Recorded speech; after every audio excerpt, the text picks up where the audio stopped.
Hi there, can you guys hear me? So cold. Hello Dorsal, hi Megan. Let me know if you guys can hear me please because I'm trying out the whole earphone thing. I'm just waiting till everyone comes online before I start. Oh,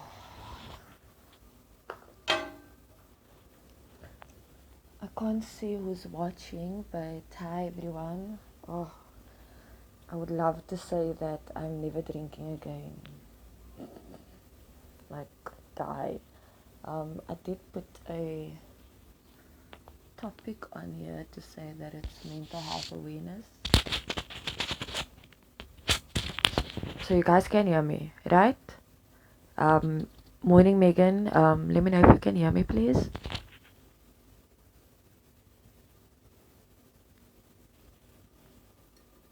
Welcome to everyone that is online. Hi, guys. I'm just waiting for more people.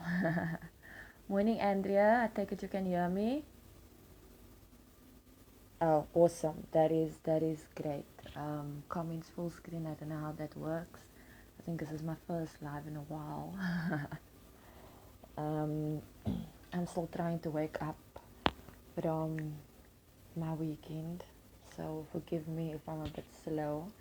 Is the picture quality fine? Can you guys see me? Morning, Andrea. I might be moving around a lot as well, so oh God, I wish I could, my darling. Megan, I really, really wish I could, but I don't have on me. Like, legit. I'm like, I didn't do that this whole weekend. I'm so proud of myself. All I did was drink. Um, oh, guys, excuse the, alcohol doesn't sit well with this body anymore. While everyone is online, I'd also like to say thank you for all of the birthday wishes. I truly appreciate it. It's guys have been amazing. Sorry that I haven't responded to any of it. Please understand that it has been it's been a lot and it's been overwhelming. But I do appreciate all of all of that. Sorry, I'm just getting notifications here. I'm just waiting for a little bit more people to come online, so that I don't get to repeat myself. I hate having to repeat myself over and over again. So bear with me, have fun with me while we're online. I am Baba Loss of Note. I think this is the line where I say I'm never drinking again. Considering the fact that I haven't drank in almost a year. Um, Hi Lisa, hi Zachariah, hi guys, thank you for joining. Sorry, sinus is bad. I even made myself pretty for you because it's like you did all. I'm sure you don't want to see how I looked this morning when I woke up. It was horrible. Um, right, how much people can we wait for? Guys, I've got 4,000 friends and nobody's interested in mental health awareness. That is very sad because I actually have a lot to say with regards to it. As you all know, I've been on a disappearance. Morning, Kaylin. Um, Everyone new that's come on, that's watching. Hi, honeybee. Hi. I see your comment. I see it there. This is my second cup of coffee for the day. Anybody can join me with a cup of coffee. Hi, Lisa. Thank you, girl. Thank you. Oh, I don't feel good. Promise you, I don't feel good at all. I feel like, hi, Zena. I feel like I need like a whole year to come right. They do not tell you that getting older, drinking is bad for your health. I'm sure you heard the rumors as well and read all the things which I'll also be addressing with regards to the slandering of my name. I'll be addressing that as well. Um,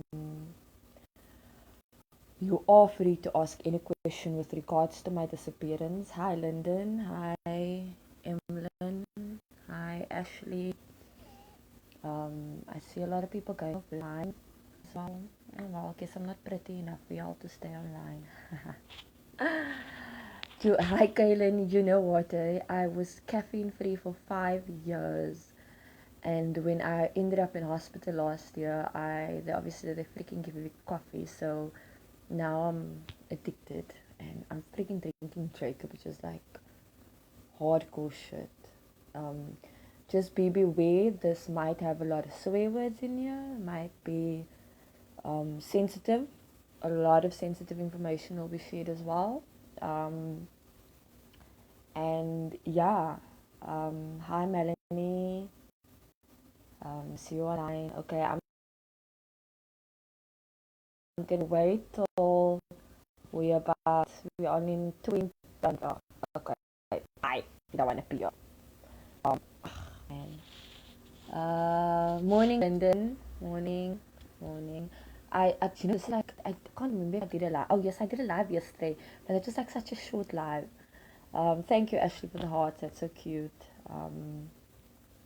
Yeah, I'm trying this whole. I'm probably going to be moving around a lot as well because I'm going to go grab a smoke outside with my coffee.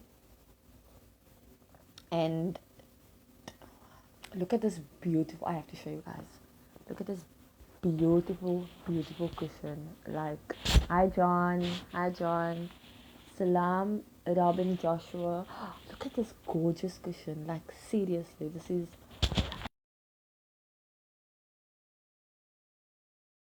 I listen. She is inspiration. In every sense of the freaking word. Okay, can we wait till we like 30 views and then I think we can start. As like I said, I don't want to repeat myself, man. I mentioned last night I'll be doing a live with regards to my mental health, and my disappearance, which is quite an important factor. It did take me a while to it took me a while. Let's just leave it at that. It took me a while, but I am here. I am working towards being me again. And as you guys know, I'm very open about my mental health journey, and I just want to share it with you guys, because I don't think people are taking it seriously. I've noticed a lot of depression is real post again. It's like it's a trend, which pisses me the fuck off because it's not a fucking trend. People are out here suffering. I should actually have brought my things to take my meds.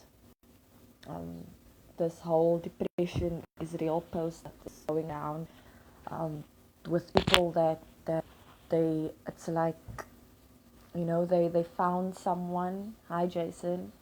It's like they got somebody that um, somebody died, and suddenly they are all depression is real. Depression is real throughout. Depression is real. It's been real for years and years and years. So yeah, posts like that does piss me off. Goodbye to those that went off. Maybe I'm being boring. Am I being boring, guys? Like, am I really boring? I think I made myself look pretty for you still. Being babalas and whatever, I still made myself prettier. Although I have a gown right next to me. Oh, this coffee is going down so deliciously.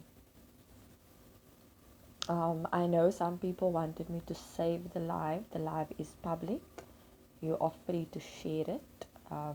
If you'd like to come on as well, because I see that it allows me to invite people on.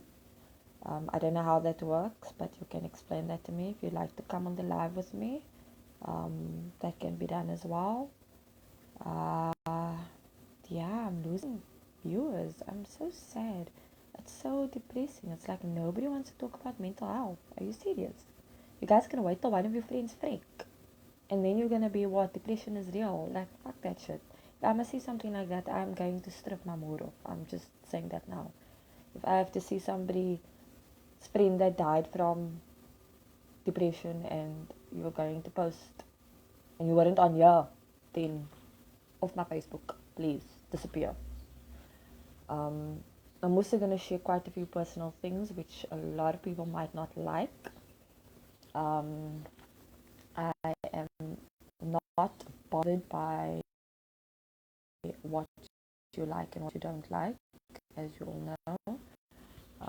We keep it all up in this group, we keep it real. Morning Tamsin, morning things. I'm getting tired of it. I hate it. It's too straight. I'm missing my braids. I'll be braiding it soon. Morning Tony. Hugs back to you guys. So, what is the time now? I cannot see the time because I've got a crack right on my freezing. I've got a crack like right on my freaking. Okay, it's 5%. You know what? It's time I start the view. Yeah, where do I start? So, as you all know, last year no girl, some of us, oh shit, something just happened. I went a bit boss with a self yesterday. Let me read this comment. Hi Melanie, thank you very much for your message. Hi Nicole. Hi Samantha, Stacy. Only those who suffer from it will truly understand the daily battles we have to fight. It's so sad that there is a stigma attached to it. That is what all it is. As my life gets interrupted is because I literally have no space on my phone. Like, so it will get a bit of interruption so here and there. I apologize for that because I keep have to, that stupid message that pops up. Right, so let me start. I think we got enough. Morning, Lisa. Last year, the beginning of last year, before lockdown started, I decided I was going to take a break. I took a break from the world. I realized that being a public figure came with a lot. It came with a lot of expectations. It came with a lot of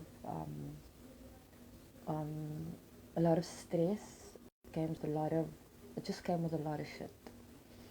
Let me start by saying I've been diagnosed 10 years ago. I'm 34, so yeah, I've been diagnosed with my mental health issues 10 years ago. So I've been battling it for 10 years. I've had quite a few relapses, and it's been tough. It's been really tough. So when I decided to go on the break last year, when you're a mental health sufferer, you actually tend to feel that something's coming up. Like either you're having one of those days or something is not right. And I felt that, which is why I took a break from my foundation.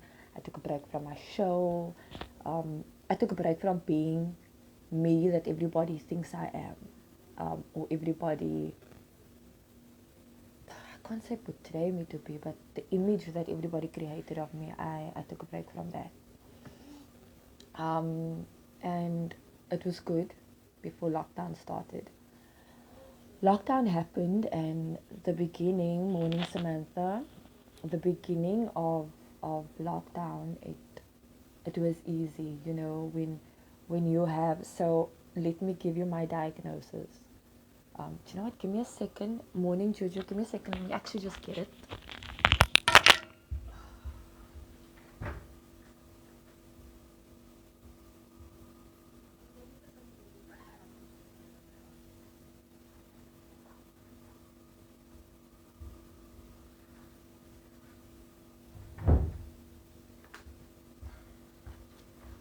I'm back. Morning, Shiam. I'm back. Hi, Shiam. Hi, Kaz.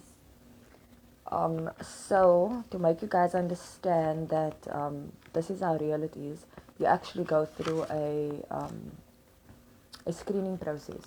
You go through an entire screening process. As you can see, hospital. So this is real. Patient's history and diagnosis. Morning, Patrick. Morning, Beverly. Okay, so I suffer from major depressive disorder, generalized anxiety disorder, panic disorder, borderline personality disorder and PTSD. That's what I have. I'm like a whole fucking mental disorder on its own. I'm not on a lot of medication. I'm blessed in that I am on a lot of medication. You can actually see my medication list here at the bottom. It's like a whole list of shit. So I kind of am on a lot of medication, but it's been I've been okay. I've been okay. Morning to everybody that's just joined.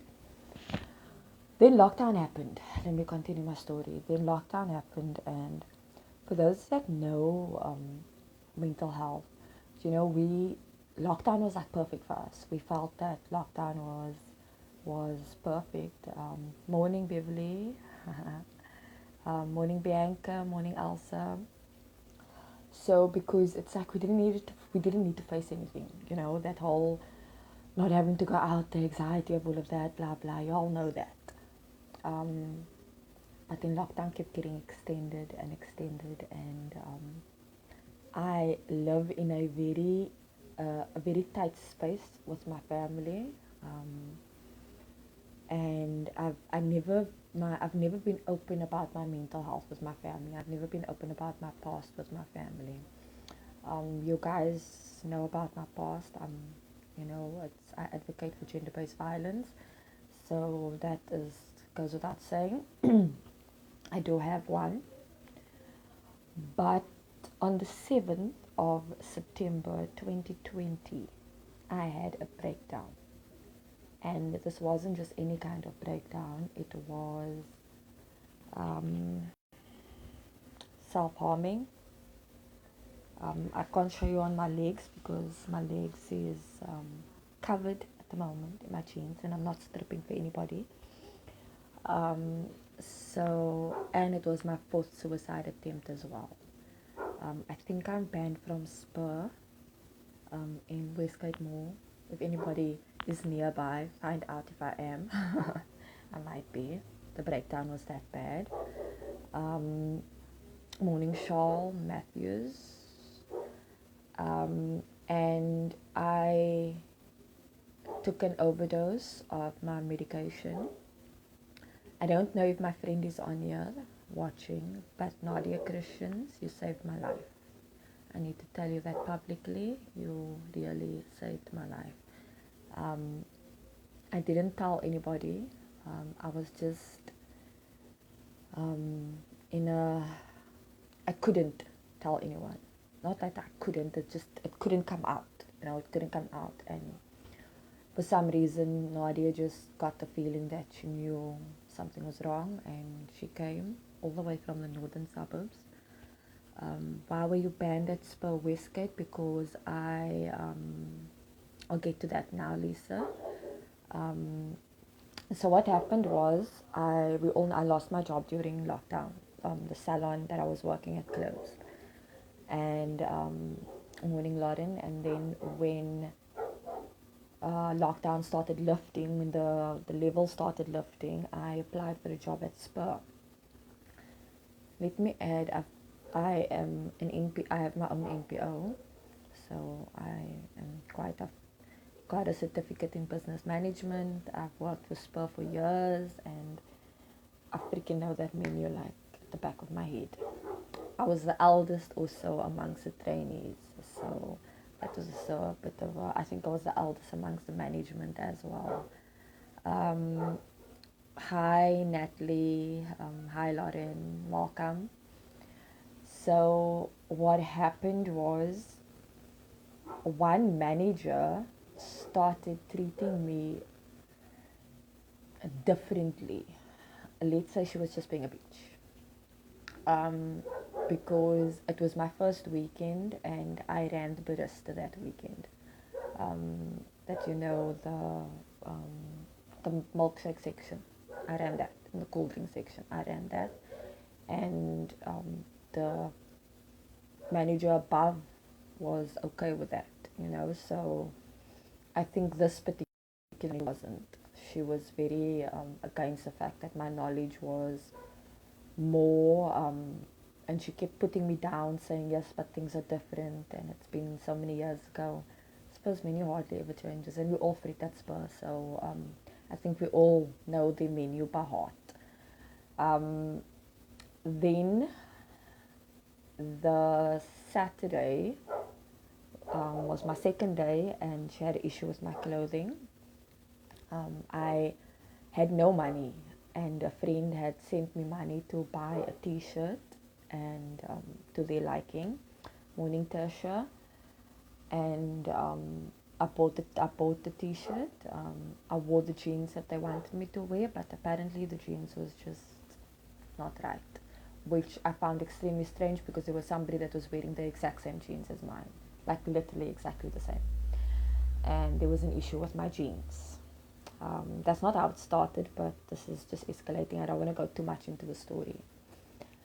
Then the Monday, because I had a hospital appointment in the week, I made it known that if I could come in early the Monday, because I had the hospital appointment the Monday late afternoon, I think. Yeah, I had the hospital appointment, and she was upset with it, but the head manager was fine, saying I could come in at 7 o'clock. I could do the setup because obviously I know the setup and everything and that. And I worked from 7 till 1 with no break. Let me also add that I did not get paid in those 3 days. I used money that was borrowed to me for traveling. Getting to there was also quite expensive, considering even though it's in Josplan and I stay in Straffontein, it's a mission. So I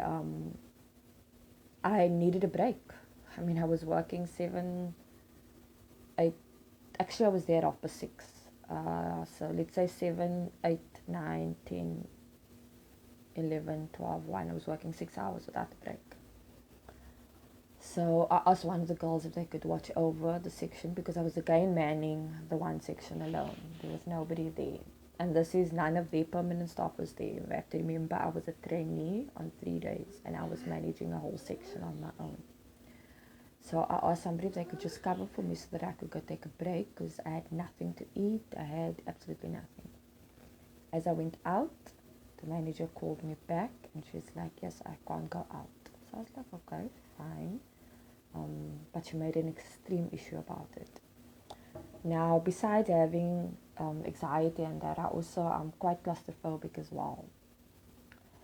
So I decided I needed to have a meet. But prior to this, I wrote down like everything that I felt I was going to address. And I took my pages, I took my book, I called a meeting. And in the booth, the one manager wouldn't allow me to sit at the end, and I told her I'm very claustrophobic. I suffer from anxiety as well. I need to sit at the end. She refused. She rudely refused. Let me not mistake that. She rudely refused the fact that I couldn't sit because it was 4 managers and they were like literally on top of me, like hugging me, and I couldn't breathe. Then I showed them the list. I showed them the list of what the issues this particular manager was giving me, and they like, am I not making these things up? I was like, fuck man, I'm 34 years old. Why the fuck should I make shit up? Seriously, I'm not that childish. I'm not. None of the trainees came back that day. In any case, I was the only one that came back because nobody could handle the amount of work, and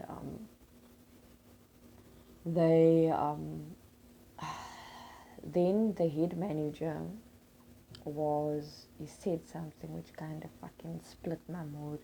It was like, are you sure there isn't anything we need to know about with regards to your are you not crazy or something like that?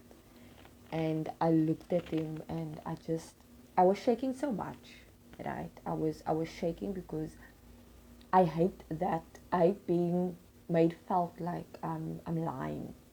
Morning Robin, morning Darren, welcome to the live. I hate being made felt like I'm lying when I know I'm not lying. I may not be the perfect person, but one thing I'm not is a liar. So they kept pushing on, but they made the mental health thing like I was going crazy. That's how he asked me. Is he sure that there's am I sure I don't have problems I need to tell them about? So I'm more strict a bit over there, because are you trying to imply that I'm psycho, that my mental health is an issue? Because I did mention that. I mentioned my mental health. I don't hide that. I never ever hide that. So when I apply for jobs, I do state that, I have this. I've got the letter. I've got everything that I can say that I have it. Yes, our people are very ignorant when it comes to mental health. It is sad. So what happened was I couldn't breathe and I started getting a panic attack. And I kept asking the manager if she could move so I could get out. And she refused to. They refused to let me go. Eventually I just decided, you know what, I can't be in this space. It's toxic. So I then said, can I please leave? And I asked nicely, can I please leave? I was told no. They asked me, can't I stay till 3 o'clock, till the desired time, or till the trainees come in or whatever. It was already time for the trainees to come in, but nobody came in. And I was like, no, I don't need this in my life. I don't need this kind of toxicity, and I just want to leave. I'm okay with not having a job, but I'd rather just leave. So no, leave it on. Put it on. It's fine. So they can hear me because I'm on earphones. Uh, so shoot, they wouldn't let me leave. They just like literally boxed me in. And the more they boxed me in, the more my anxiety started getting. And now, when you're having a panic attack, all you need is air. Like mostly it's air. The grounding techniques is for when you're at home. But if you're in an open environment, it's very difficult. So the first thing you go out for is air, because it's hot, you are sweating. They could see that I wasn't right, and I'm obviously also my voice is raising, and they were getting upset with that. So I was like, well, if you let me leave, then I won't raise my voice, but you're not letting me leave. It's like you're keeping me here against my will, because I'm telling you I'm going to resign. And yeah, that happened, and eventually I just screamed and I was like, let me go.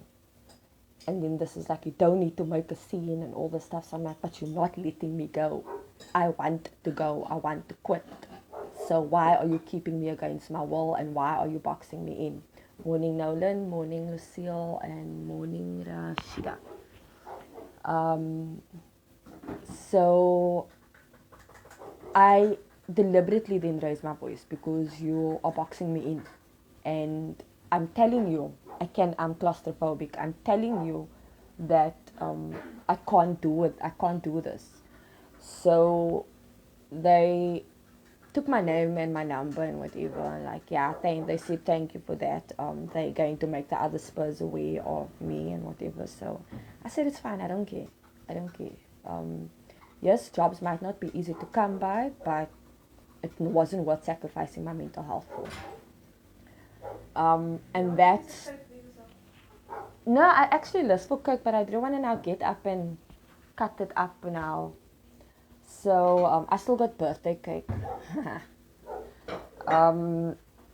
So my breakdown started then, and I don't, morning Kaylin, I don't know how to describe it. You can't describe a breakdown unless you're in the situation.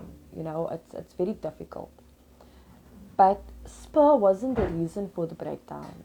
I've been in a state of depression for 6 months. Prior to that, I was seeing doctors, I am seeing a psychologist, I still was seeing a psychologist. I went for help, I did everything, but it still wasn't enough. I was still getting closer and closer to the breakdown, which I knew was going to happen. That's just the thing. It's like I knew I'm gonna have a breakdown. So I take my glasses off because it's annoying me. Oh, you are the best. My friend is amazing. I have cake. I'm having cake. Okay, enjoy. Oh, cake for breakfast. Papa Laskio. Remember that. So, if there's any left, I'll keep you. So I just, it became too much for me. My whole life became too much. At the time I was on, oh, there's a strawberry. At the time I was on fluoxetine, and which is a form of Prozac. And when morning Robin, and when I was on it for the 6 months. Prior to that, I wasn't on any medication. So the Monday, that was the Monday, the 7th of September. So that is why I'm banned from Westgate Spa. So I got so the and if one has to go further. Sorry, I'm reading your messages. That's exactly what happened. That's exactly what happened. Charmaine, that really is exactly what happened. But I wasn't in the space. I was like, I am high and don't worry. I just started my story. I knew I was really breaking down. I was in a state of depression. I couldn't deal with anything. My depression was so bad that I haven't been speaking to anybody. I couldn't get out of bed.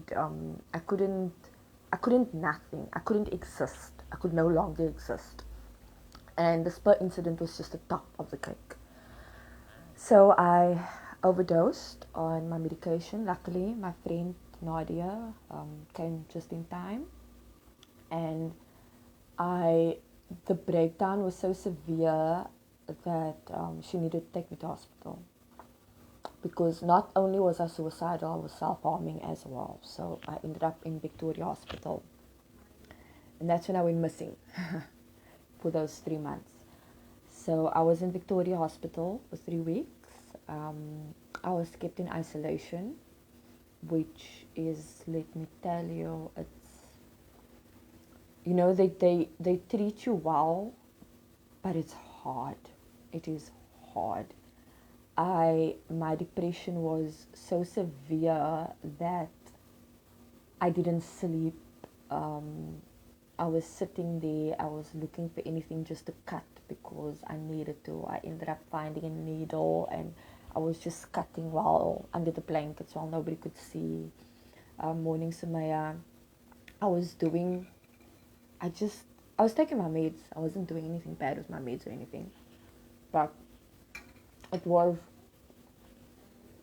so bad that, and I knew the breakdown was gonna happen. I knew eventually it was gonna happen. I just didn't know it was gonna be to that severity. So I ended up in Victoria Hospital. I was put under suicide watch. For about 3 days, I was in the normal ward, and they obviously could see I wasn't getting any better. And then I moved up to the isolation ward. Let me explain. Let me give you a visualization of what it's like to be in hospital and government hospital. But I will add that I'd rather people go through government hospitals. But in any case, so the room, there's 6 beds in the room. It's closed. It's locked. There is a gate. The windows are completely locked. There's 2 security guards that sit right in front of the gate. Now you're not allowed to leave the room unless you get a phone call, because you're not allowed your phone, you're not allowed anything. So there was no way for me to tell anybody where I was. There was literally no way. With the bathroom case, the security has to escort you to the bathroom. So it felt like I was in prison, and which makes it worse. It makes it actually much worse. And I knew that my disorder was bad, but I I didn't expect that. And I don't think that they realize that yes, suicide watch it's hectic, but to be locked up in a room with 6 people whole day, I'm gonna tell you, it's not nice. It really isn't nice. And to escorted to, and on top of it, you're dressed in brown clothing, which fucking looks like prison clothing. You have to wear that. All we practically did all day was eat and sleep. Literally just eat and sleep. Um, I never slept. I tried to sleep during the day. I went on, they tried every type of medication, injections, and everything. And while I was in there, I had a couple of breakdown outbursts. So, with borderline personality disorder, it is not bipolar. Bipolar is a mood disorder. Borderline is a personality disorder. No, I do not have multiple personalities. That is schizophrenia. Borderline is it's constant mood swings. It's severe depression. It's suicidal ideation. Morning Brannigan, morning love. Thank you for the love yesterday. I appreciate it. So it's quite a horrible disorder to have. Like, I can wake up and I can feel crippled. Like yesterday morning, I for a very long time I couldn't get out of bed, and being there was even more suffocating. I was at Victoria for 3 weeks, and from there, I got sent to isolation at Lentegeur. This is where the shit happened. My bro, I'm still fucking traumatic after that. And I think that is why I couldn't speak about my disappearance, because the beginning of Lentegeur was so traumatic that it it messed me up. I'm not even saying messed me up, it fucked me up, like big time. I wasn't allowed anything. Now you got my Victoria story, right? 3 weeks at Victoria. Actually 4 weeks at Victoria. Morning Natasha, thank you love. Actually 4 weeks at Victoria before I went to Lentegeur.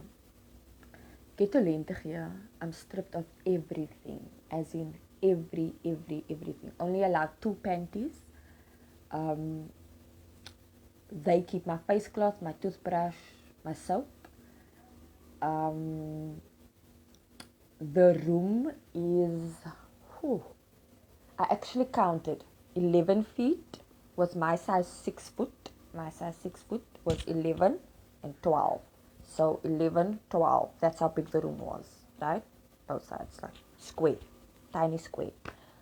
No windows at all. Not a single window. I didn't. The window looked like fiberglass, that thick ass glass, no? That that's what the window looked like. Steel door. The door is a steel door, with a tiny little window in there. So that is in the ward section. Then it still gets locked. Then the other section still gets locked. So you're literally locked in a cell. Can I just reply to your messages quickly? Hi Kim, seeing you now, my Christmas. Thank you, my love. Hi Nicole. Morning. I wish I could. You can be my friend, my darling. I wish I could do the same for you. You actually said that. Now please record this and post. I have to do something or come back. Charmaine, I will keep it on my profile. You have no need to worry. It will stay on my profile. I've also made it public, so it is open for everybody to see, and you're welcome to share as well. Yeah, so it was literally, there's no bed. There was no bed in the room. It was just a mattress. Sorry, I'm new to this. Wow, this reminds me. It is traumatizing, Ilse. It is very traumatizing. Let me just say hi to everybody that joined. Hi, Nicole. Hi, Nadine. Hi, Zahira. Hi, Auntie Zahira. It was very, very traumatic. If my eye got funny, let me know. I actually don't want to wear my glasses because it's dirty and I can't clean it right now. Um, there wasn't a bed, wasn't given a pillow either, no pillow, just a blanket. So there was no pillows allowed, no bed allowed, mattress on the floor, and thank you, my love. I'm like, I'll try to get you a message as soon as I can. I just want to get the story with the first part of Lentigia. I'm not saying Lentigia is bad. What I am saying, certain parts of it is. Certain parts, certain sections, certain wards are very, very dramatic. My room door got locked. You were in the room for 18 hours a day. So this is how my day went. Woke up at 5:30, bathed. No, woke up at 6 o'clock or 7 o'clock, I think, when the morning nurse came. Bath, they put the bath water in for you, and it's literally like such a little water that you have to wash in. They rinse you. Um, you have to put the soap your body, and then they rinse you. That's how you wash. Brush your teeth, and you have to go into the common area. That's at 7:30. You need to be by the common area for 8 o'clock for your breakfast. Breakfast at 8. Medication after breakfast, and they obviously dished. We were only 10 people in the ward because it was a very, very high risk ward, so we were only 10 people. From 8 to 12, we were allowed in the common area and outside. Well, actually, I wasn't allowed outside. We weren't allowed outside. I wasn't allowed outside. So from 8, am I right? 8 to 12. So basically a concentration camp? Yep, that's exactly what it was. Concentration camp. Because, so you get the ward, and then you get locked inside the ward, and your room door gets locked as well. Especially if you're high risk, your room door gets locked. So if you want to take a piss, you have to fucking scream the living daylights to go take a piss because the toilet's outside. So you have to scream and knock and do whatever. And I remember there was this girl there that they refused to help. Like she had, I think she had schizophrenia, and when she used to walk up and down all the time, and they'd lock her room. So when she would knock to want to go to the toilet, they refused to open her door. And what happened one day was when they opened her door, she shat and pissed in a room because they wouldn't open the door for her. They wouldn't open, and that was torture on another level. That is torture on another level. So they kicked her out. They moored her for shitting in her room. Bearing in mind they wouldn't open the door for her because she kept saying she needed to go to the toilet. And they can see you on the camera because you literally have a camera right there in your room. And they moored the shit out of her. Just for and she needed to clean it up. We were all like, what the fuck? This girl we've been all calling so that this girl has been saying she's been going to the toilet. So you're only out of the room from 8 to 12, right? From 12 to 3 you have to go sleep. 12 o'clock is lunchtime. From 12 to 3 you have to go into your room. Doesn't matter if you're gonna sleep or whatever. You just have to be locked in the room. 3 o'clock is tea time. You are outside from 3 to 5 because 5 is supper time. Then you have to go back to the room from 5 till 8. And you get locked up again from 5 till 8.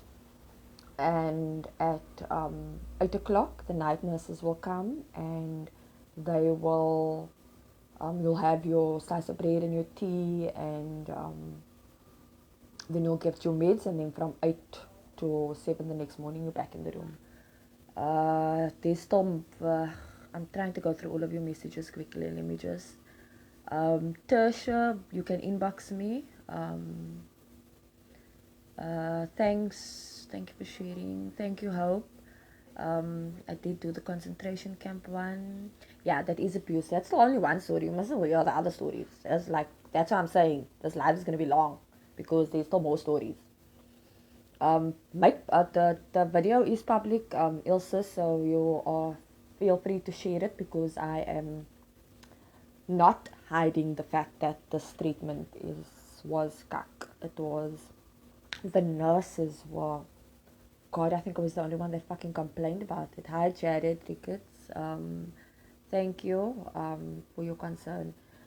But besides the treatment, let me tell you, the nurses are cuck. The nurses are rude. They have no, it's like they weren't trained for mental health. They shouted, they screamed at you. If you have, I remember I had, hi Peter, I remember I had a panic attack. And the panic attack was like a small child kind of panic attack. So I was like shaking and rocking back and forth and all of these things. And um, Sumaya, I'm gonna get to the good part of Lente here. I will get to that. Just bear with me. So this is Ward 16A at Lente here. This is Ward 16A that I was in, and it was so hard because I kept a journal. So I kept a journal because I needed to it was the only way, because the nurses were so nasty. It was the only way for me to express what was going through and what was happening. And I was with depression, with any mental disorder, they don't mention memory loss to you, and memory loss is really severe. So I needed to record all these things. I ended up finding out that the nurses were reading my shit. They were reading my journals. They were reading everything that I wrote down. They were reading. I was the only one that complained. I complained about freaking everything. I complained that the nurses were being rude. I complained that they were reading my personal stuff. I was, you know me, I don't hold my big for nuts. Doesn't matter how, in what state I am, I'm not going to keep my mouth. So I got moved to Ward 16B, which is a little high-risk ward. But in there, it was probably like, I think like 40 people. Yeah, I think it was like 40 people that we were in there with, which means there's more nurses. Yeah, I remember that. Remember they wouldn't allow you to talk to me actually, Bran. They almost didn't allow you to talk to me because I had another sort of breakdown that day that you called, and my mom still told Bran, please call her because she's not in a good space. I was allowed calls, but they wouldn't allow the calls at the time. The nurses in that section were even worse. Oh my lord. I I was I'm going to write an article. I will write an article about it. I do want to expose the lack of training I feel that those nurses are going through. Morning to everybody that joined my live. Welcome. And thank you for watching. So we obviously had more nurses, and the constant excuse was, yes, with too much people and there's too little nurses. That is not a fucking excuse to me, because you are meant to be trained. You signed an oath to protect me. You signed an oath to protect my mental health. I have rights as a patient. Something is going off, and I'm not sure what's going off. Oh, my daughter. Don't worry, I should have enough. Um, it was a case of thanks, Jared. I'll definitely do that. I am busy in the process of writing the article, so I will definitely send it to them. And yeah, it was so horrible that I remember we were four in a room, right? At this time we were four in a room, and this one girl, she was severely burnt, and she had trouble speaking, she had trouble sleeping as well, but she was very disruptive to us. But the one night it was so bad that they could see, obviously on the cameras they could see that, she's up and down and she's slamming the doors and all of those things. And they hit the living shit out of that girl. It was like probably like 12 o'clock at night, and the nurses were hitting that girl because she couldn't sleep. Then they gave her injection instead of just giving the injection, right? Because you get sedated. So when you're in a state, or when you have an outburst, or when you have whatever, then they sedate you. So instead of giving her the injection, they first murder, like literally murder. And I'm watching and I'm thinking to myself, I need to get the fuck out of here. Told the nurse, told the doctors, they didn't even, like, literally didn't even bother. And I think because I kept complaining, that's why I got out so quick. I was the only one that was complaining. You must understand that these people were afraid. They were afraid of what would happen to them. They were afraid of how the nurses would treat them, and it was horrible. The nurses were so horrible.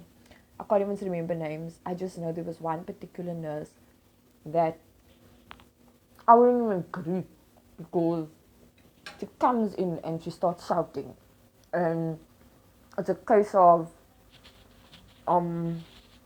like, I mean, we are suffering. We are here because we want to heal. And instead of healing, you're making my process of healing much more difficult. You're not only screaming at me, you're screaming at the fact that I'm doing something wrong. Or, I mean, we locked up all the time. We like in the ward 16A, we were locked in the room for 18 hours a day.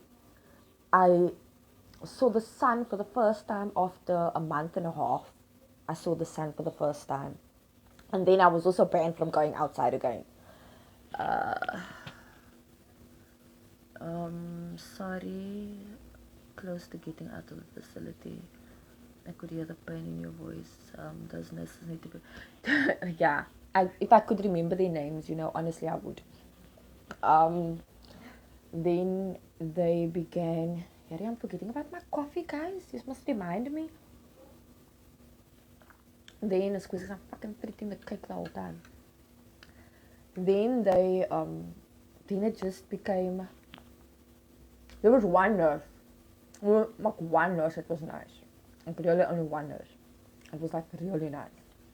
And the people became dependent on me because I was the only one that was talking. I was the only voice. I was the only one saying the injustice. Like, if I see something, I was like, but you don't need to do that.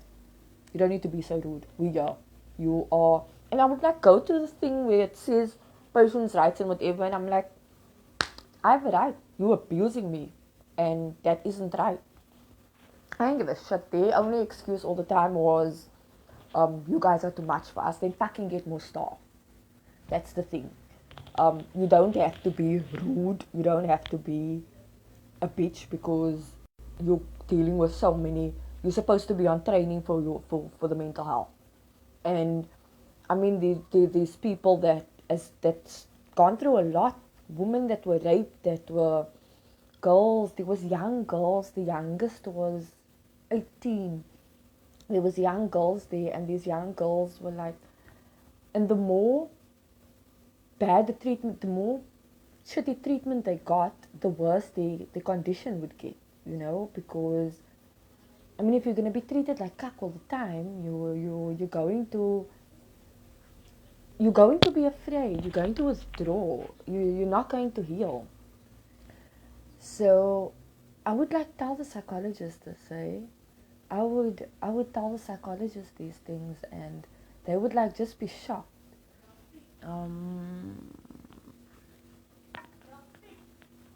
Loving your own trauma and justice must be communicated.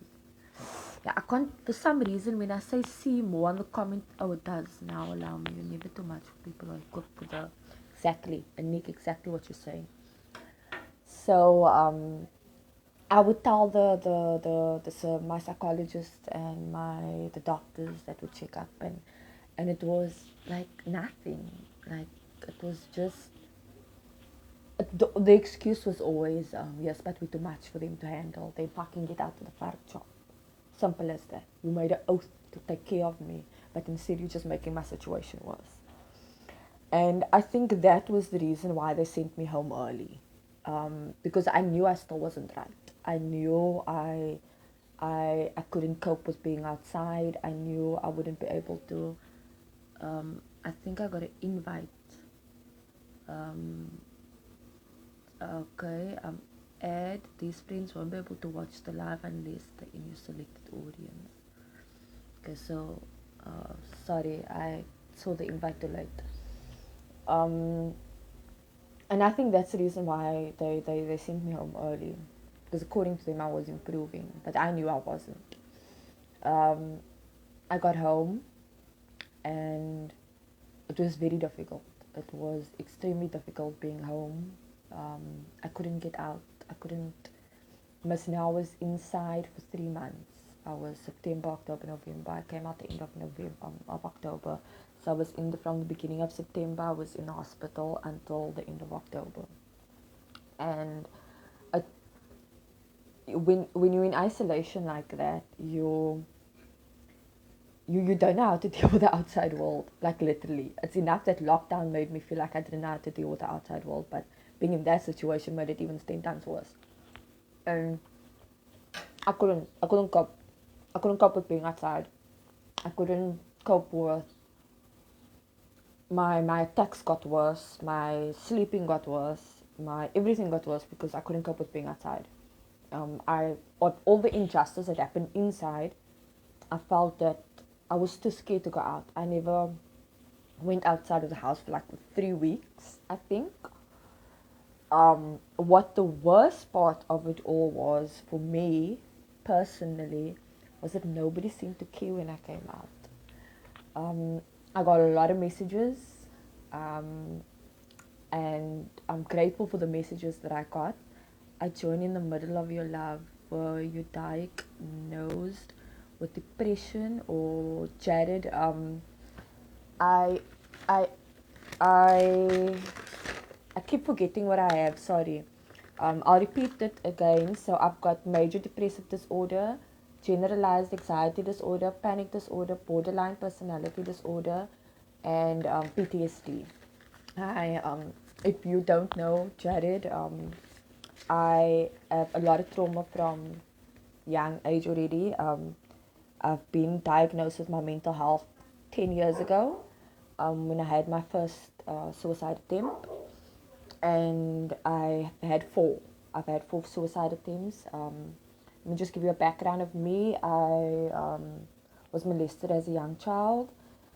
I don't have much memory, but I do have a few of it. I was in abusive marriage. I was in an abusive relationship as well. Um, I was raped by a friend. I was assaulted. I got a plate in my head. I always say I literally got screws loose because I've got screws right around here. So I was assaulted as well. My head bashed in. Uh, I've had a lot of shit throughout my life, like a lot of shit. And I'm done with this cake actually.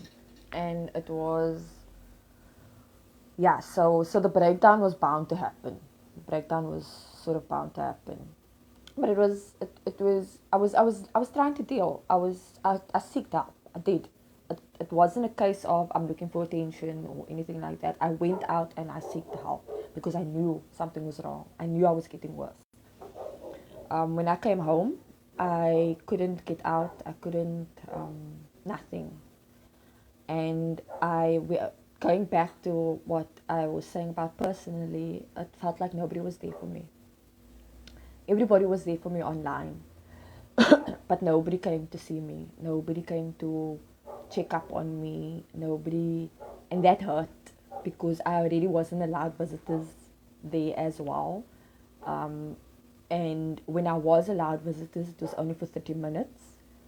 Um, and that hurt a lot because when you don't see, like, yes, I may have toxic relationships in my family, but when you're in a state like that, you need home. You need something home. So my mom came one day and they wouldn't let me see my mom. And for like, they gave me like 10 minutes to see my mom. And I had a major breakdown after that because, I mean, I'm stuck in this place 24/7, 3 months, and you're giving me 10 minutes to speak to my mom. Like, literally only 10 minutes. I don't know what facility were you at. Morning Fiona, morning Eunice. That was Lenteghe Hospital. Um, and I want to talk about the after effects of what it did to me. It was really traumatic. Like I said, I couldn't get out. I couldn't. If I walked to the shop, my brother would walk with me. So we started doing this whole, let's walk like just a little bit end further and a little bit further and a little bit further. And what got to me the most was that nobody came to check up on me. Nobody. It was just messages, and it's for somebody that's unable to get out of bed. I literally cannot get out of bed. So I cannot respond to your message. If I can't get out of bed, I can't respond to your message. So you telling me you're there for me means nothing to me, because if you can't physically be there for me, then you're not there for me. And that is the problem that we face. Because everybody is so quick to say, I'm here for you, I'm here for you. But when I'm asking for help, then you're not there. And that's what I experienced in that time when I came back out. And I'd obviously monthly. So who decides that you're ready to go home, or did you know you only had to be there for X amount of time? Jared, the psychologist decides. You can be there for. One of my friends was there for 6 months, I think. So you can be there for as long as they choose, as long as they think that you need to be there for. But I was I was sorry, my sinus is a bit bad.